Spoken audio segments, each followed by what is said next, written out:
आप सभी का स्वागत है इस पॉडकास्ट सीरीज में। आज हम चैप्टर 8 कोशिका जीवन की इकाई को रिवाइज करेंगे। जैसा कि हमने देखा था अपने पहले चैप्टर में कि सजीव और निर्जीव के बीच में काफ़ी अंतर थे। ठीक है, इसको हम लोगों ने बहुत डिटेल में समझ लिया था। आई होप आप लोगों को याद होगा। लेकिन इसमें जो सजीव और निर्जीव के बीच में सबसे मेन अंतर था वो था कोशिकीय संगठन। यानी सजीव के पास क्या होता है, कोशिका होती है और निर्जीव के पास कोशिका नहीं होती है। ठीक है, इसीलिए हम जाना था कि जीवन की आधारभूत इकाई क्या होती है, कोशिका होती है। और हर एक जीव के अंदर क्या कोशिका पाई जाती है। बिना कोशिका के कोई भी जीव जिंदा नहीं रह सकता है। ठीक है, फिर हमने देखा था कि नंबर यानी कि कोशिका की संख्या के आधार पर जीव दो तरह के थे। एक कोश के जीव थे और एक बहुकोश के जीव थे। एक कोश के जीव का मतलब होता है उसके पास सिर्फ एक ही कोशिका रहेगी। बहुकोश के जीव का मतलब रहता है कि उसके पास एक से ज़्यादा कोशिका रहती है। ठीक है, अब क्वेश्चन ये बनता है कि क्या एक कोश की जीव भी वो सारा काम कर सकता है जो बहुकोश की जीव कर सकता है? तो इसका उत्तर होगा हाँ। एक कोश की जीव भी अकेला रह सकता है और वो सारे जीवन के कार्य कर सकता है जो बहुकोश की जीव करता है, लेकिन सिर्फ तरीका थोड़ा सा अलग हो सकता है।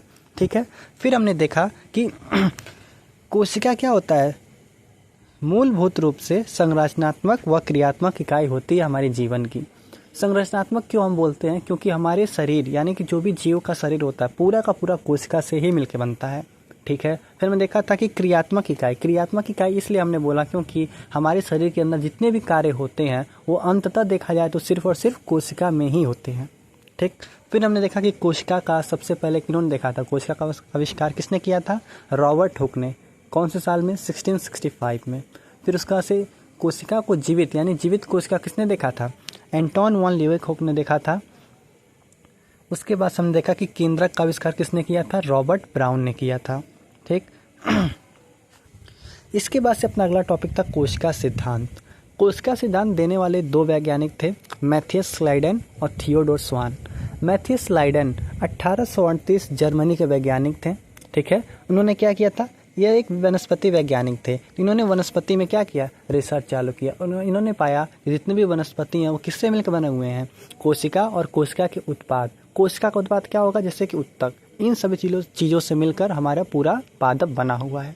ठीक है, इनका काम यहीं खत्म हो जाता है। फिर 1839 में ब्रिटिश के प्राणी वैज्ञानिक जिनका नाम था थियोडोर स्वान, ठीक है, वो क्या करेंगे, वो प्राणी वैज्ञानिक थे। उन्होंने क्या किया, किस पर रिसर्च किया, जंतु की कोशिकाओं पर रिसर्च किया। और उन्होंने पाया कि जंतु की कोशिका के बाहर एक पतली सी झिल्ली पाई जाती है जिसको हम लोग बोलते हैं जीव द्रव्य झिल्ली।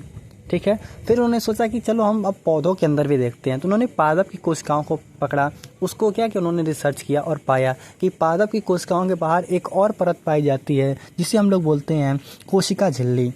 क्या बोलते हैं, या फिर कोशिका भित्ति भी बोलते हैं। ठीक है, फिर उन्होंने अब ऐसा परिकल्पना किया कि हो सकता है जितने भी जीव, चाहे वो पादप हो चाहे वो जीव हो, सब के सब कोशिका और कोशिका के उत्पाद से ही मिलके बने हुए हैं। फिर उसके बाद से एक लोग कहाँ काम कर रहे थे, जर्मनी में, और एक लोग काम कर रहे थे इंग्लैंड में। ठीक है, फिर वो दोनों आपस में मिले, उन्होंने आपस में डिस्कशन किया और उन्होंने दे दिया कोशिका सिद्धांत। लेकिन इस कोशिका सिद्धांत की एक खामियां ये थी कि ये नहीं बता पा रहा था कि नए कोशिका कहाँ से आती हैं। फिर एंट्री होता हमारे रुडोल्फ वर्चो अंकल का।